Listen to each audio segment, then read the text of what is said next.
Hi, good evening. Welcome to Unsuited, powered by IDEX Legal and the Grey Matter.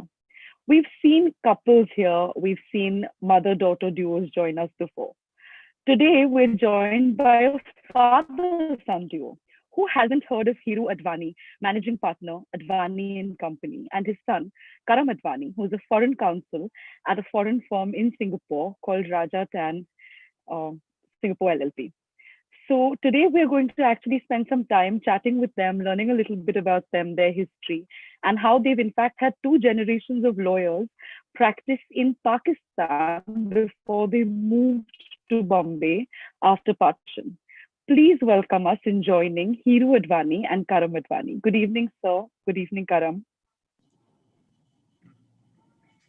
Hi, evening. Hello. Hi, thank you for joining us. My pleasure. Thank you for having me. Vikas, over to you. Yeah, so we've got you into shirt. Well, we've got Karam looking more formal anyway on a Sunday evening in Singapore. So apologies for that. Been a few months since I had to put a shirt in all on, so. We would have been very happy to see you in a t-shirt though, so because it's unsuited, so no problem there. Yeah, you're probably watching the cricket, I bet. India, Australia, unless you've logged off. Yeah, what's happening there? Yeah. I think India were taking a spanking. So. Yeah, the first one didn't go great either. Yeah, cool. So on to the unsuited. So as we were saying, beforehand, that this is very much more of a personal journey into your lives, as lawyers, and you have a legacy, as a family of lawyers as well. So much more beyond the technical, and really getting to know, you Karam and Hiroo, and your kind of journey to where you are today. So Hiroo, sir, we're going to start with you. So your father, and was a well-known counsel and educationalist, who moved during partition from the Sindh province to Mumbai. So just tell us a little bit about that, that kind of journey and what impact that had on you and your own upbringing, and also your kind of reasons for getting into law. We moved in 1947 at partition, and obviously I was just born that time. So my only experience has been in India.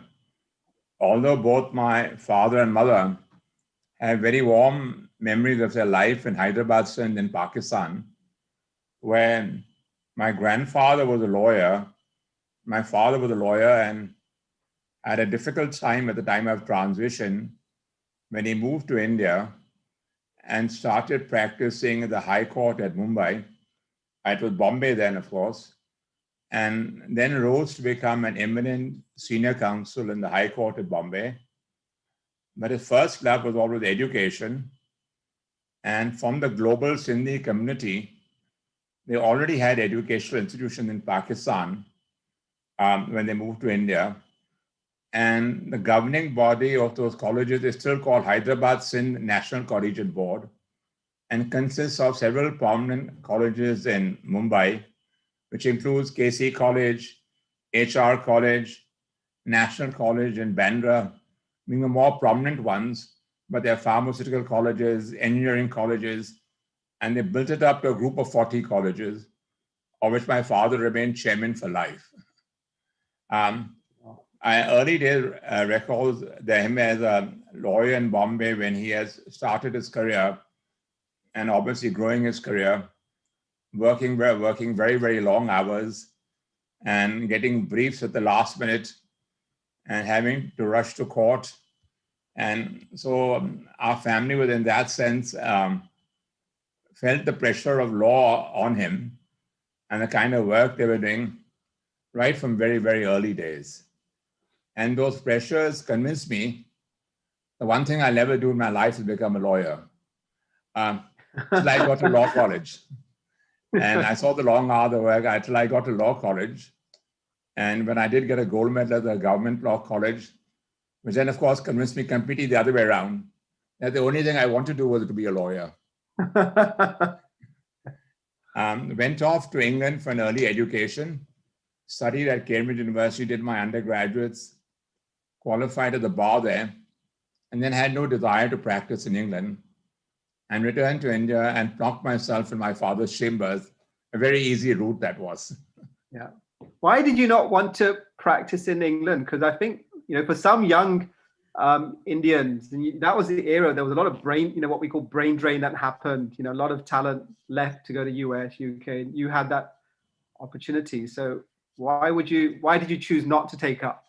And you're absolutely right. I even joined one of the chambers in London for Brick Court, and attended there for 2 months.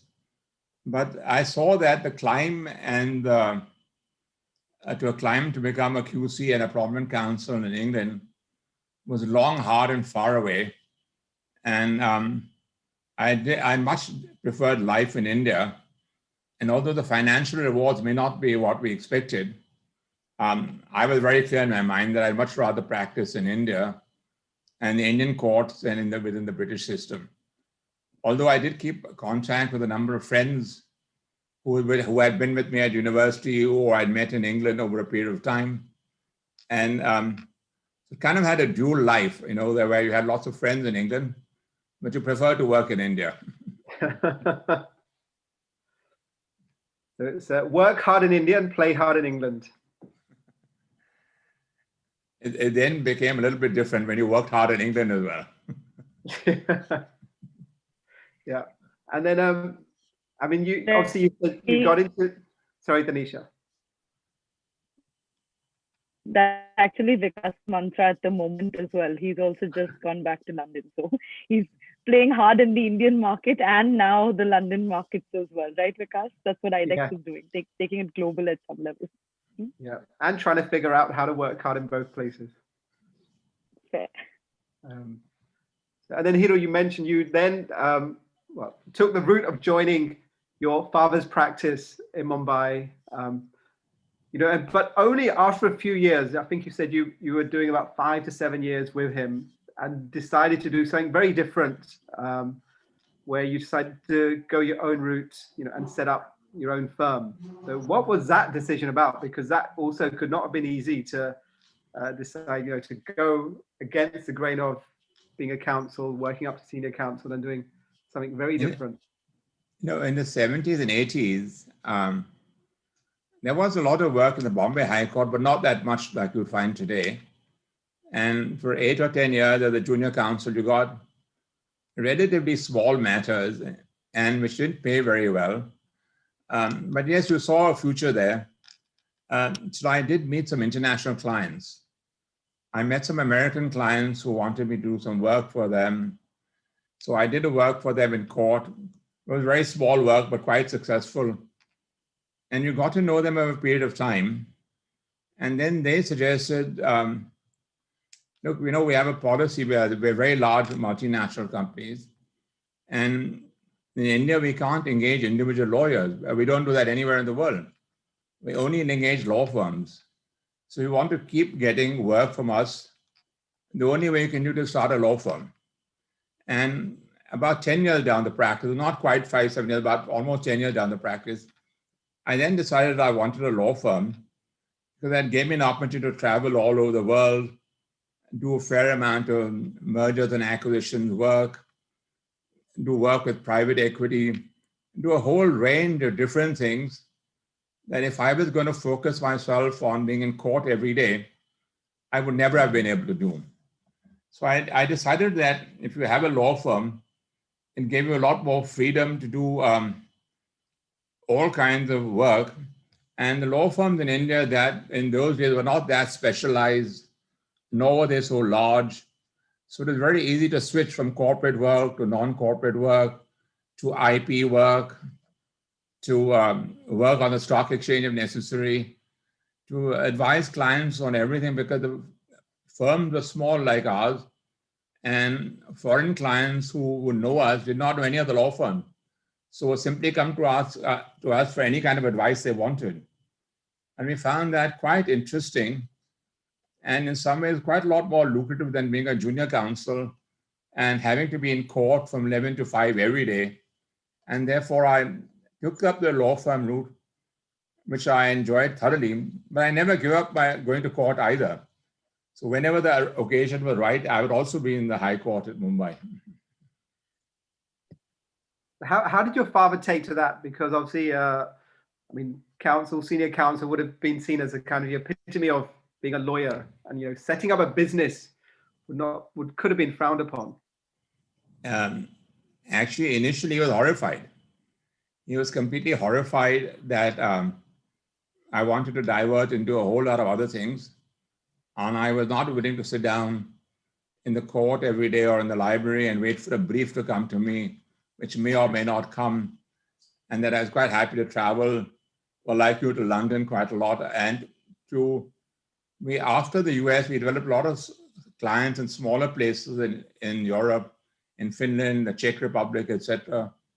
And I was quite happy to do that at the drop of a hat and found it quite interesting and very different. And then come back 2 weeks later and try and catch up on my law practice in the Bombay High Court. And it just gave you freedom to do anything you wanted to, which I enjoyed a lot more than being in court every day. Yeah, it sounds very exciting, and I think like your father did when he came from the Sindh province, set up, charting your own path essentially. Karam, over to you, because you're one of the few legacy families as well, in India, where you've got 3 generations of lawyers that set the precedent for you. What was that like growing up in that kind of environment? And did you have any other choice but to become a lawyer after that? Well, there was a lot of law, obviously, growing up. The Bombay High Court was very much central to most weekend discussions, and certainly when it came to holiday time, the Bombay High Court took precedent over any holidays that you may or may not have been able to go on. But yeah, I mean, there was never really much pressure on me. It was pretty much free to do as I wanted, but I did want to study law, and which is why I went off to England as well. I was in boarding school there for a while, and then the LSE, where I got my law degree, and then qualified in England and made my way back to India after the qualification in England. Much like my dad, I didn't really work in England. It was 2007, if I remember correctly, when I moved back to India after having spent almost 12 years in England. And it was an exciting time, actually, in India. It was growing. There was a lot happening, I think, from 2002 onwards. And so for me, it wasn't so much not wanting to work in chambers there, but it was wanting to be part of the growth story in India. And I figured I'd have more opportunity in India, certainly to progress my career and have access to better matters in Bombay, which is why I moved back. And then I joined Iqbal Chagla. I was with him in chambers for about 5 years, which was actually a great experience, a great learning experience. He's a great man, and certainly in terms of the profession, very much at the top of the profession. So the kind of matters that came into the office were always big ticket, certainly very interesting. But he did also do a lot of pro bono work, which I thought was very great, to be involved in that part of it as well. I guess it's a double-edged sword when you join somebody so senior. You tend not to be able to appear so much for obvious reasons. And a lot of time is spent shadowing your senior to sort of figure out and how to learn the craft as such, and then you work your way up obviously to getting matters. So it was an interesting time, certainly a very interesting experience. What was that like, actually shadowing him? Because like you said, there's a great leader you've got in front of you, and for a young, someone young coming back, just graduated, going straight into that kind of role with that kind of seniority, it must have been daunting at times. Yeah, so it certainly was. I mean, it certainly felt a lot of responsibility, and having to compete with obviously some chamber colleagues who were very brilliant, bright people. So it certainly was an adjustment, I think, for a little while. It took me, I would say, about a year to adjust. But more than that, I think I think I found this, and most junior counsel will probably tell you the same, that it does get frustrating occasionally when you don't, get the opportunity to appear that much. And a lot of time is just spent sort of shadowing your senior, which is a great learning. And you realize that, I think, later on, but at the time it feels that maybe you really should be appearing more in court. So but I really value the experience nonetheless. And as I said, he was a great mentor in that sense to have. He was a really great guy. Or he's really a great guy. So the experience is invaluable. Yeah. And Karam, you were also one of the few Indian senior lawyers to actually relocate to a foreign country, fairly when you were sort of at the peak of your career while here in India, right? And I was not a senior lawyer. Thank you. That's very flattering. But I was not a senior lawyer, and I hope I wasn't at the peak of my career then. But what we mean is, well, fairly accomplished and, fairly well recognized for the work you were doing here in India. And then you sort of just chose to up and go to a completely new sort of jurisdiction. What was that like? And, what really brought that change on? What prompted it? actually, what prompted it was a conversation with Andre Yap, who is the senior partner at Raja and Tan. He's a senior counsel here as well. And we met, we got chatting, and we were just actually chatting over dinner. I think an SIAC conference, if I'm not mistaken. And the conversation led to opportunity. And he sort of said, "Would you ever consider coming and working in Singapore?" And I was more than happy to do it. I had a young family, and I thought it's a good chance to do it. Otherwise, you never really get these sort of experiences. So grab them with both hands, as it were. And I think it happened very quickly. Actually, we had a couple of conversations. I came over to the office here in Singapore and went back to Bombay and said, "Great, I'm moving." That's basically what happened. And how did that pan out for Dad? With Hiroo Advani, I'm asking you, how did that go for you? I kind of fully understood, because I did a similar thing when I started my own law firm, and I did not want to have a completely conventional practice. And so I fully understood him, because by that time, the law firms in India were grown and growing in size by the day. The law practice was getting more and more specialized.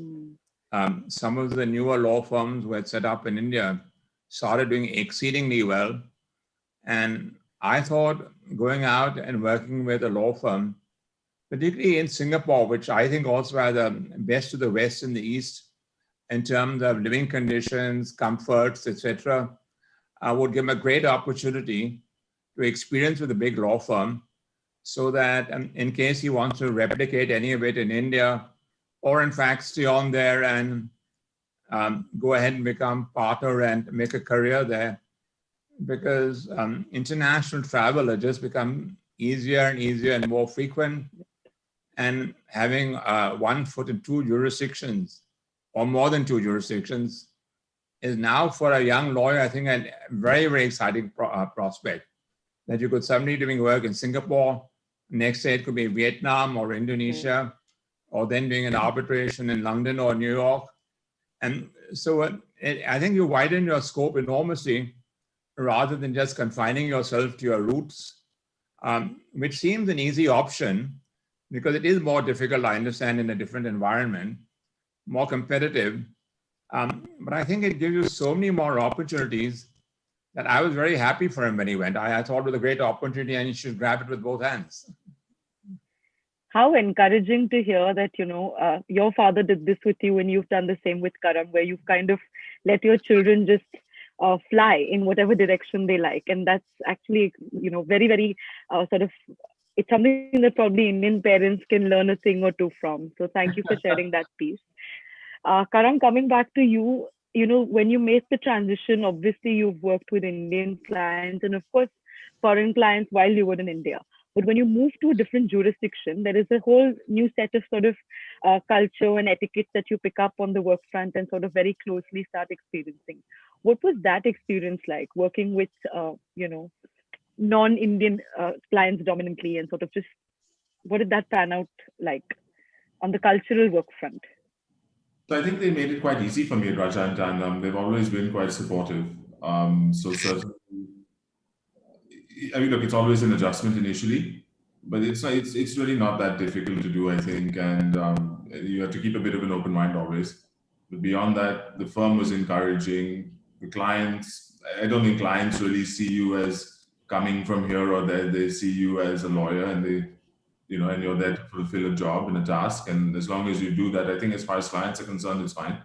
And they tend to be quite similar across the globe. I think most clients will be quite similar. So that was actually quite easy. Adjusting to Singapore, as my dad was saying, it's an easy place to adjust to. It has a very great blend of Asia and, say, Europe or North America. The infrastructure is great, not really very much traffic and all the sort of issues maybe you have to deal with living in India. You certainly don't have to deal with over here, which made life much easier to adjust to. Sure. Okay. Interesting. Coming back to Sir, just wanted to understand from you, what's the transition in your view that the arbitration practice has seen over the last 4 decades or so? Because you've been at the forefront since the very beginning. You've held some very respectable positions in relation to arbitration. How are you finding the transition in the last 4 years, 40 years or so? Personally, the dispute resolution and courts has always been in my blood. So although I started a law firm and did many things, as the Indian law firms grew and more specialized, you realize you could not be a generalist and carrying on doing everything. And since I was always enjoyed dispute work, I started focusing more and more on arbitrations.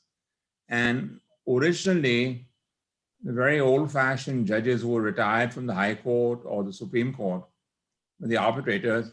And it was not unusual to see an arbitration go on for 3, 4, 5 years and ultimately see a result maybe 15 years later once it's had its passage through the courts.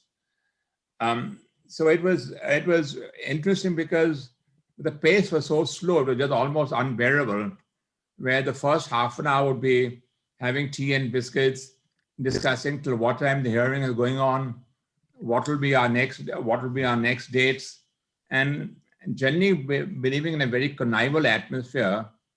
So that's how it started at a very slow pace. The pace started picking up once the 1996 Act came into force. And when the 1996 Act in 2015, etc., started putting time limits of 1 year, it ran through the community like a shock, like can't be done sort of thing. But people adapted. Most of the arbitrators now have adapted to a much faster system of hearings, to giving full day hearings, to not making a sideshow. I mean, you can go to the courts all day and then come back at 6 o'clock and have a hearing for half an hour or 1 hour and make progress. That sort of conduct is not acceptable. More and more Indians have experienced international arbitrations, which work at to say the least, a very robust pace and require a level of preparedness, not only from the councils, but from the arbitrators. I find that is the one system that change has not come in India yet. Although they say they should come, the arbitrators are wholly unprepared. They've not read the briefs. They look at you with a blank, like they're starting with a blank page, etc.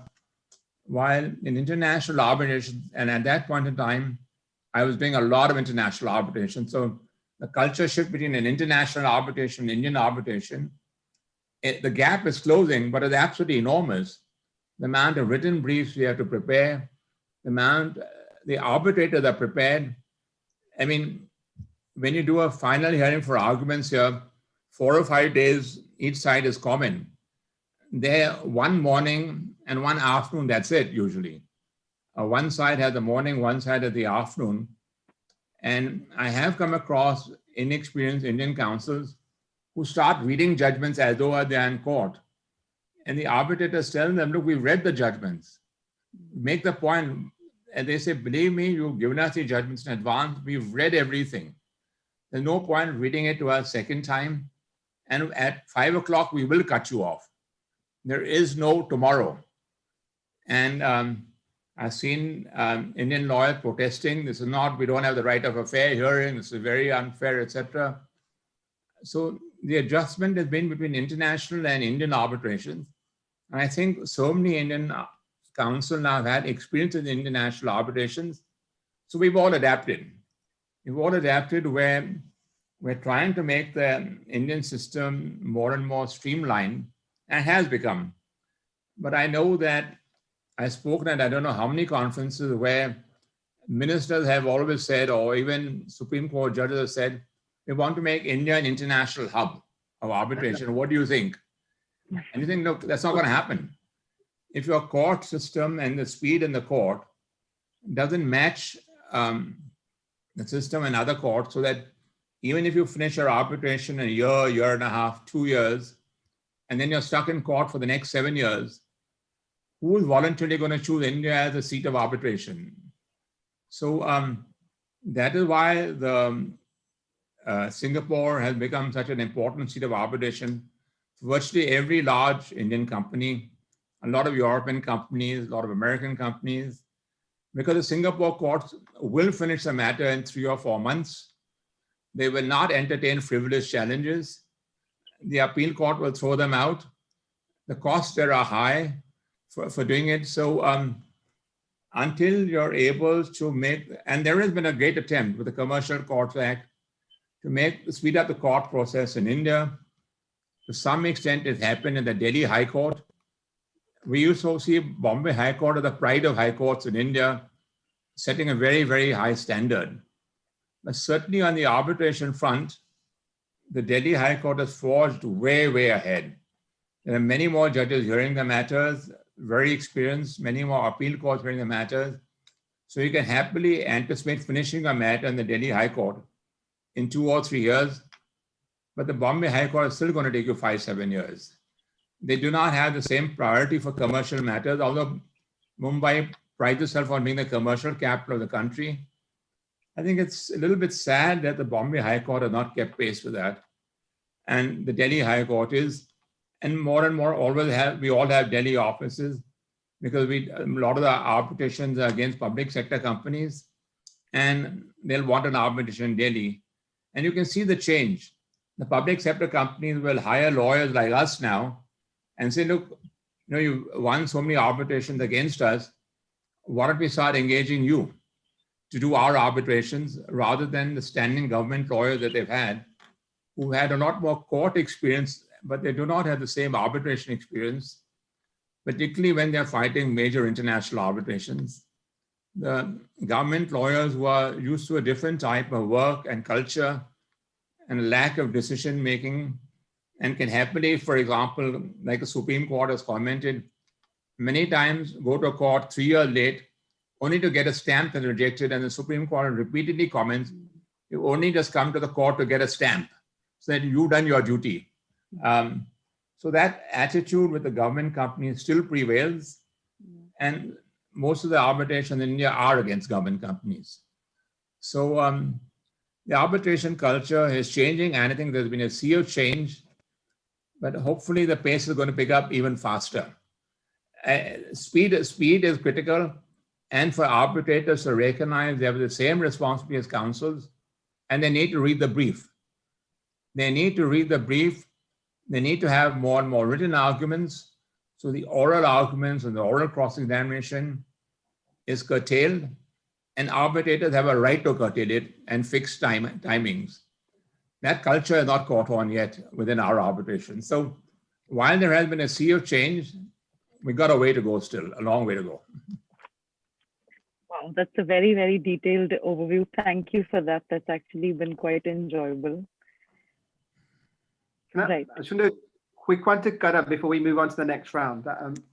Obviously, Karam, your dad mentioned the kind of learnings that the Indian systems had from international arbitrations and that kind of transfer of knowledge, and hopefully the Indian systems picked up some of that. So not on the arbitration side, but given your move to Singapore, you did almost a decade in India, then you've been in Singapore. What's your what advice would you give to other young lawyers, who have spent their time in India? Is it worth saying, look, you take on the challenge, do some work outside? So what would your advice be there? And what have been the key learnings you've had, now being in Singapore, at an excellent firm as well for the last 4 years?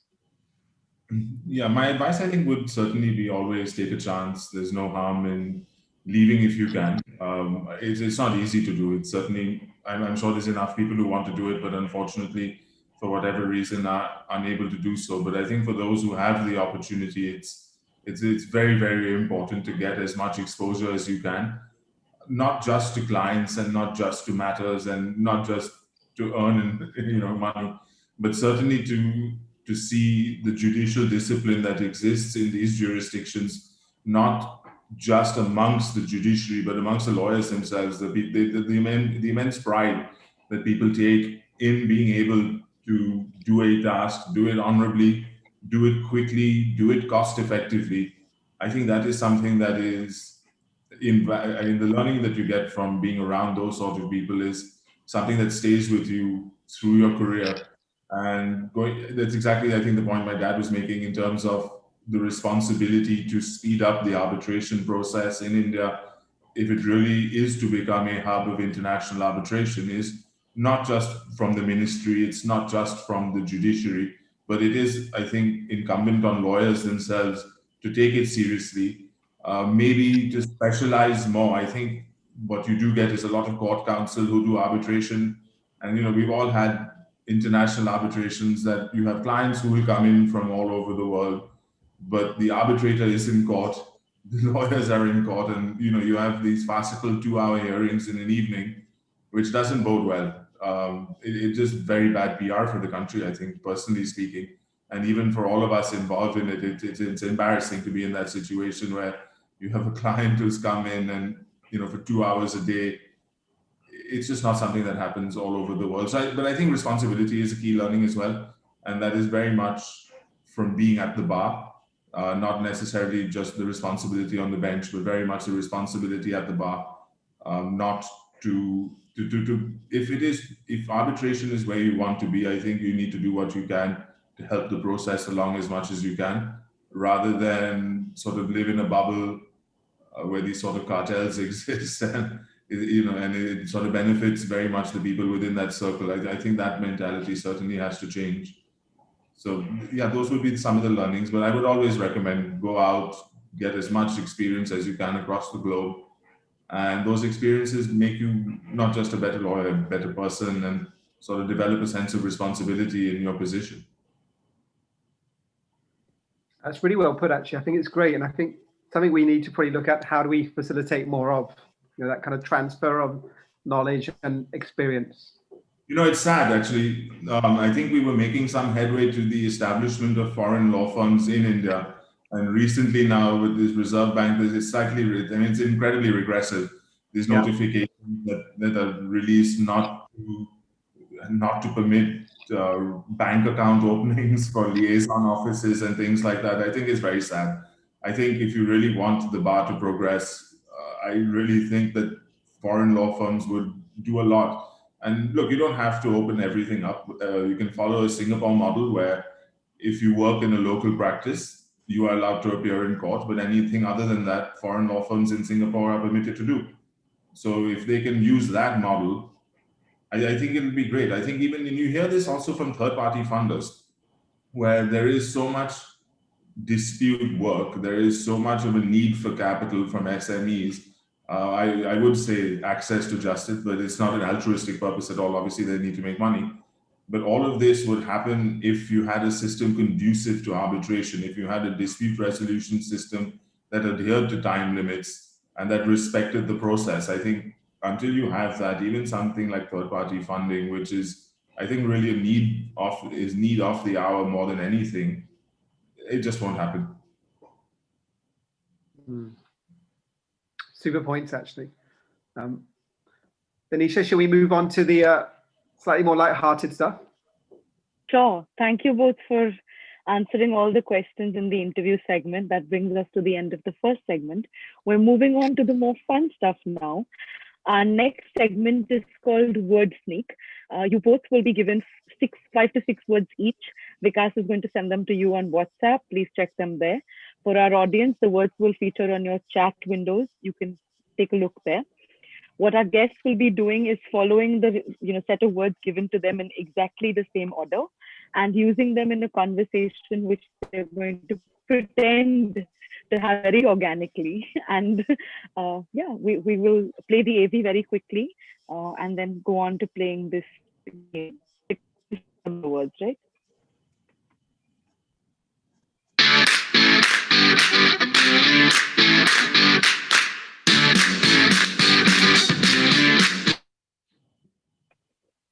Have you both received your words, Karam? I have not actually.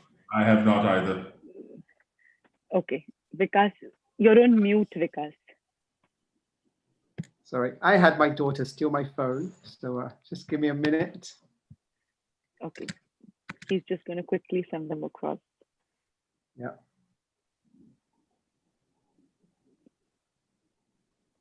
Okay.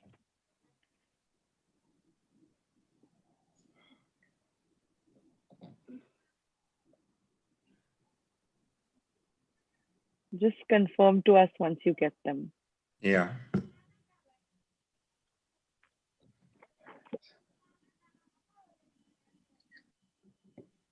Hiroo, I sent you yours. Yes, I've just received mine. Yeah, and Karam, yours is just coming. Sent. Yeah, I got them. Okay. Please don't look at your chat windows, sir and Karam, otherwise Okay, you'll I know think each other's this- words. I think this whole concept of a window is now working wonders in the world, particularly for all of us who are doing a lot of court work and arbitration work. We're all doing it through a similar window, all on video conferencing. It's wonderful. It's great to hear that you're enjoying all this technology, sir, because we hear a lot of Anisha, we professionals started. are- Oh, I always do this. Sorry. And, this kind of thing, of course, would never have gone on from my father's time in Pakistan, Sindh. Historically, those days, they didn't have video conferencing, but hopefully they didn't have a pandemic either. So it was kind of okay, it worked. And of course, the kind of meals that they had. Yeah, Hiroo, we want to do one word at a time. Okay. Not the whole thing. Okay, got it. Karam's got a button now. So do I have to guess the words or do I have to do the sentence? You've got to fit in your first word into this conversation that's meant to flow back and forth. Okay. That is quite interesting, actually. I was having the same sort of conversation with somebody last night at the Marina Bay. So it's interesting that this is how it has to work. Of course, now with all this healthy cooking, etc., and because in pandemic, we're all stuck eating all this very rich food.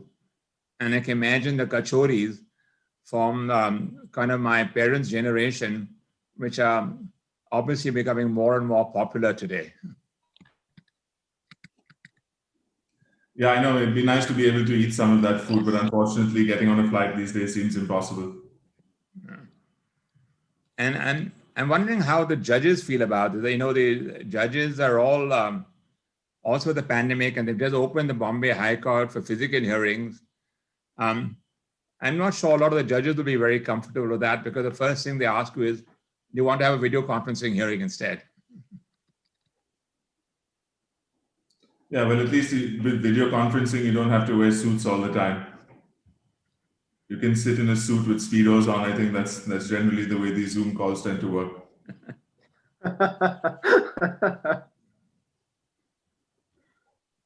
That fits with your concept, Vikas, of unsuited.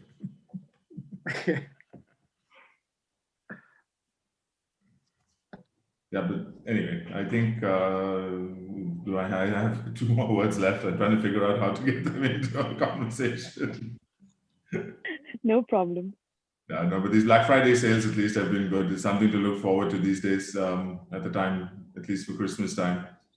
So Greek meals and Black Friday shopping, I think, is what's happening. But I think I'm done with mine now. Well, Greek meals with feta cheese. Hiroo's finished yours? Yeah. Okay, super. Karam, I can't believe you managed to get Speedos in. I was hoping that'd be a tricky one. It's shorts and Okay. shirts. Zoom has actually been pretty much like that. So It is. So on that point, so thank you guys. So that's the end of segment 2. On that point, Karam, I was chatting to Navneet from Cisco. Yeah. We did a webinar. He got caught with his shorts on during a webinar with his global team. He didn't realize he stood up to do something, and everyone saw that he was actually just in his shorts for the session. yeah, I have to turn my camera off when I need to go get something because of that quite often. Yeah.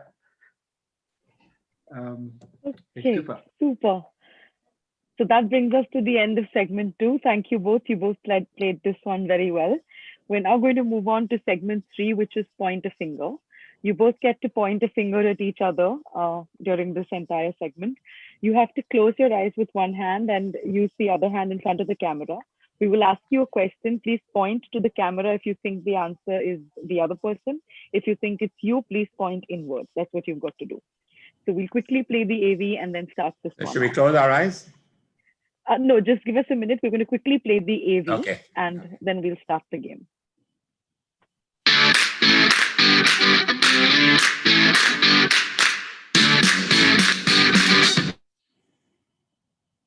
All right, let's point a finger. Starting off, please close your eyes. Keep your hand in front of the camera so we can see who you're pointing to. No, the other hand. Use your second hand to point either to the camera or back to yourself, right? Just with one finger out. Yeah, okay. Okay, who is the better debater? Hiroo sir, we can't see your finger. You'll have to just raise your hand a little bit and place it in front of the. You can open your eyes. Yeah, okay, that's good. You both can open your eyes if you like. Just if you think that's more comfortable, that's okay. Okay. Okay. All right. The next question: who is more likely to take more vacations through the year? So you'll have to just raise your hand. Yes. Okay. Clearly, there's a party animal there. All right. Who is more likely to go to the movies alone? Okay. All right. Who is more likely to stand and smell the flowers? Okay. Who is more likely to argue with a police officer? Okay. Who is more likely to rob a bank? We have not one but two thieves in the Advani family. Well done, both of you. Okay. Who is more likely to stub their toe? Okay. And who is more likely to make plans and forget all about those plans? Completely forget that you've made. Oh, both of you. All right. Vikas? Yeah. Who is more likely to play video games all day? Who's more likely to be a helicopter parent? I'm not sure what that means. Ask your wife. Right. Who's more likely to turn hangry, which means angry because of hunger? Who has a more horrible handwriting? Sorry, can you just repeat that? I didn't hear that. Who has the more horrible handwriting? Doctor's handwriting.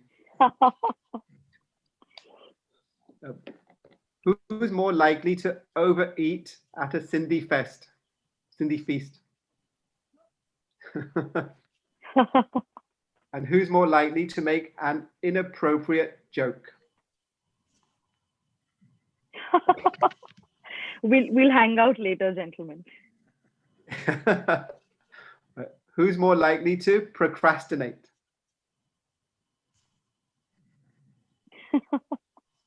And who's more likely to say sorry first? Okay. Okay. Super. This was Super. fun. That brings us to the end of the third segment, which is point a finger. We're now going to move on to segment 4, which we call the interrogation round. It's a bit like a rapid fire, and you have to just answer really swiftly. Don't take too long to think, okay? All right, so we quickly played that AV and jump right in.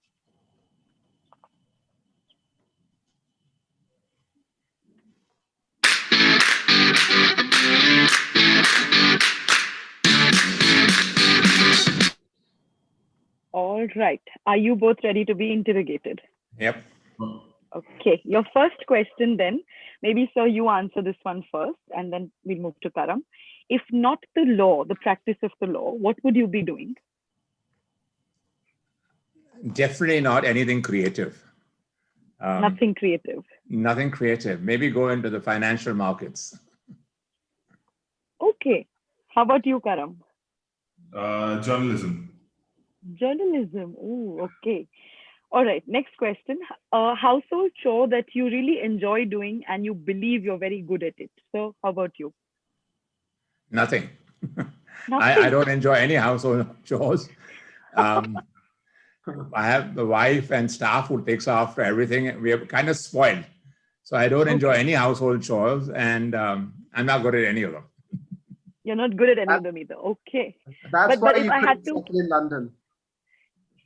if a genie took away the staff and your wife and everybody else, and you had to do everything on your own, then what is the one chore you would pick up if you had to just start somewhere? I'd have to start learning how to cook. You'll cook. Okay. How about you, Karam? I think my answer is exactly the same as my dad's. I don't enjoy any of them. I'm not particularly good at any of them either. Okay. But if, again, you had to pick one where no one else is available. That one has to eat, so I guess I'd have to learn how to cook something more than Maggi noodles. Okay. Okay. Super. All right. Next question. One important life skill you think everyone should possess. Karam, why don't you answer that one first? Knowing how to swim. Swim. Okay. And why is that? Why do you think it's It's a great skill to have. I think it's a very important life skill to have. okay? Especially How with about you, sir? in the world getting wetter. Fair. I think diplomacy. I think being a diplomat is it suited me very well in my career, and I wish a lot more people would have diplomatic skills, and I think it would make life much easier all around. That is true. All right. Next question. Your favorite line from a movie or a book, a line or a quote that you really enjoy. So why don't you start?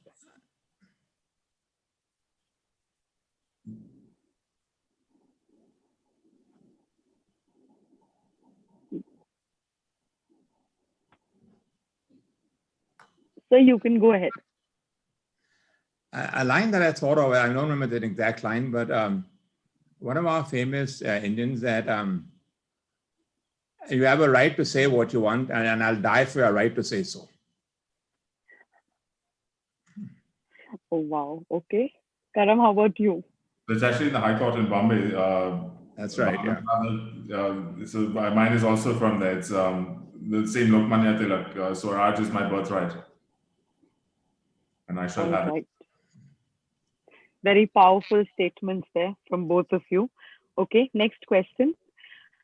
One thing you bought with your first salary. So you go first. This is embarrassing, but a bottle of Scotch whiskey. All right, you know a drinker when you see one, so we strategically placed this question in. Okay, Karam, how about you? Beer, actually. Do you see the similarities between the both of you? It's a bit uncanny here. Yeah. They remind me of the lawyers on Suits. That's all they drink. All they seem to do is pretty much swan around drinking scotch. Yeah, for most of the Bombay bar, also post 5 p.m. bar means a whole different thing altogether. So yeah, it's a lawyer thing, I think. All right, moving on. The next question. How would your friends and family describe you? So why don't you go first? Genial and lazy. Congenial and lazy. Okay, Karam, how about you? I think the lazy runs in the family, so I will take that as well. But entertaining and lazy, I would hope. Entertaining and lazy. Okay. Now you're given a chance to read minds. Okay. Who are the first 3 people you want to meet with? Karam, you answer that one first. The first 3 people I want to meet with after this is done? The pandemic? No. You're given the opportunity to read minds. Okay. And only you know about this. Now, who are the 3 people you want to first go ahead and meet? Like, whose minds do you want to first straight up read? 3 people, any 3 people. My wife would be useful. I guess the wife, mother, and the person who pays my salary. Okay, that's a very good list, very exhaustive. Well done, Karam. How about you, sir? The judge who I'm arguing before a case, I'd love to read his mind, Okay. which is very difficult. And of course, which is my wife, which is impossible. And occasionally my children's mind, which is even more impossible. Nice. Okay. All right. Your next question. A time when you completely embarrassed yourself in the professional context, but you think you managed it really well thereafter. So why don't you go first? It's again all involved with the profession. I met a client and I thought I was talking to another client. So I was talking about him about the other client's problems. And in fact, he thought I was consulting him rather than advising him. And much later down the line, I discovered I was talking to the wrong client. And then I kind of had to switch to it and say that, look, I know this has nothing to do with you, but I'm telling you, these are the kind of feelings and experiences clients go through. So I thought you'd be more ready for the answers you are going to get, which are very negative. That was smooth. That was a really smooth situation management kicking in there. I squirmed out of it very well. Well done. Karam, how about you? I'm trying to think of one. I guess it would be in court when I hadn't read a brief very early on in my career, and suddenly when you expect a matter not to be called out and it was called out. But luckily I had read enough to be able to get an adjournment. So I think that's probably what happened to me. Yeah. Nice. Okay. All right. Next question. Name 3 things that you absolutely cannot go through your day without these 3 things. What would they be? So why don't you answer this one first? Well, to start off with the newspapers, I'm completely addicted to newspapers. Okay. Is this digital or physical? Physical newspapers. Physical. Okay. I'm getting adapted to reading on the net, but physical newspapers have been my first love. Okay. Second is my exercise, which is a walk every day. And that takes priority over everything, whatever the work is, whatever the pressures are, wherever you're traveling in the world. I'll get off a plane, first thing I'll do is go for a walk. So I'm completely addicted to newspapers walk and usually a drink in the evening. Super. The 3 things I do quite religiously every day. Oh, wow. Karam, how about you? So the news as well. I read quite a lot. Physical papers, frankly, is a bit of a headache to carry around. So I started reading. I read a lot on the internet, obviously on my computer. A cup of coffee, and I can't think of a third thing actually. My days are usually not so structured. I'm actually quite flexible with things. So I think these would be the only 2. If your wife is watching and if she's going to watch later, I suggest you slip in her name as the 3rd thing. It'll be fairly beneficial. Next time. I highly recommend it. Okay. All right. Well done. Next question. What instantly puts a smile on your face? Karam, why don't you answer this one first? My son. Your son. Okay. How old is he? He will be 9 in January. 9. All right. And so how about you? What instantly puts a smile on your face? My wife is watching, so my wife. Well done. You are blessed with good food for the next you week. want us. All right. Next question. A type of food you can eat for 2 weeks straight up. So, sir, you answer this one first. Chapati and dal. Chapati and dal. Yeah. Okay. I'm a vegetarian. Dal, most welcome. All right. Karam, how about you? The steak. Steaks. All right. Okay. Next question. So for you first, what has 2020 taught you to do more of? Get technology smart. I've never experienced so much technology in my life and adapted, and now wondering what I'll do without it, True. Okay. Karam, how about you?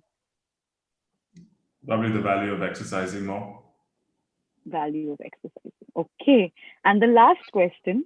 So now you have to say one thing to Karam that you've never said to him before. I hope you become a better man than me. Okay, and Karam, your turn. You have to say something to Dad that you've never said to him before. I'm really enjoying being a lawyer. Okay, super. This brings us to the end of the interrogation round. Well done, gentlemen. You played extremely well. Sorry, we don't have a hamper to give out, pandemic and all, but our compliments.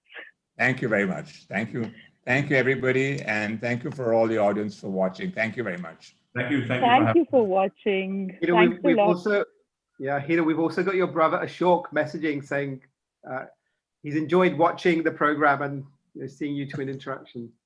Okay. Anyway, thanks, everybody. Thank you everyone for watching. Thank you both for being here. This was fun. No, thank you for having us. Thanks very much. Take care. Thanks, This was good. thanks, Hiroo. Let's Bye. in person, the cast somewhere. Down to yes. Yeah. Bye. Bye. Take care. Bye. Bye. Bye. Stay safe.